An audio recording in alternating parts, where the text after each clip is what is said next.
இப்போ திமுகவினர்லாம் பட்டாசு வெடிச்சு கொண்டாடிட்டு வராங்க. இது திமுக அரசுக்கு கிடைத்த வெற்றி. 2021 காலகட்டத்திலலாம் பொள்ளாச்சி ஜெயராமன் ஸ்டாலின் வந்து பிரச்சாரத்தில் கூட இந்த பொள்ளாச்சி வழக்கை பற்றி பேசக்கூடாதுலாம் சொன்னார்.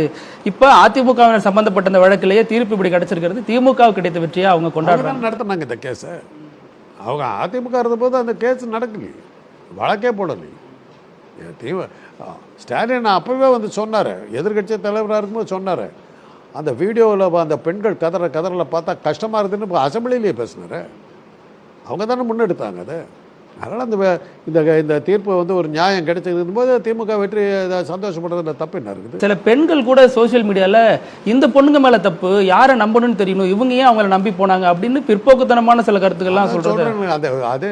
அதை நம்ம ஜட்மெண்ட்டுக்கு கொடுக்க முடியாது. இவங்க ஏன் போனாங்க அப்படிங்கிறது ஒரு கேள்வி இருந்துக்கிட்டு தான் இருக்கும். இல்லை, அப்படி கேள்வி கேட்கறதே தப்பு. தான் வந்து ப்ராசிக்யூஷன் தரப்பு வந்து தெளிவாக இது பண்ணணும்.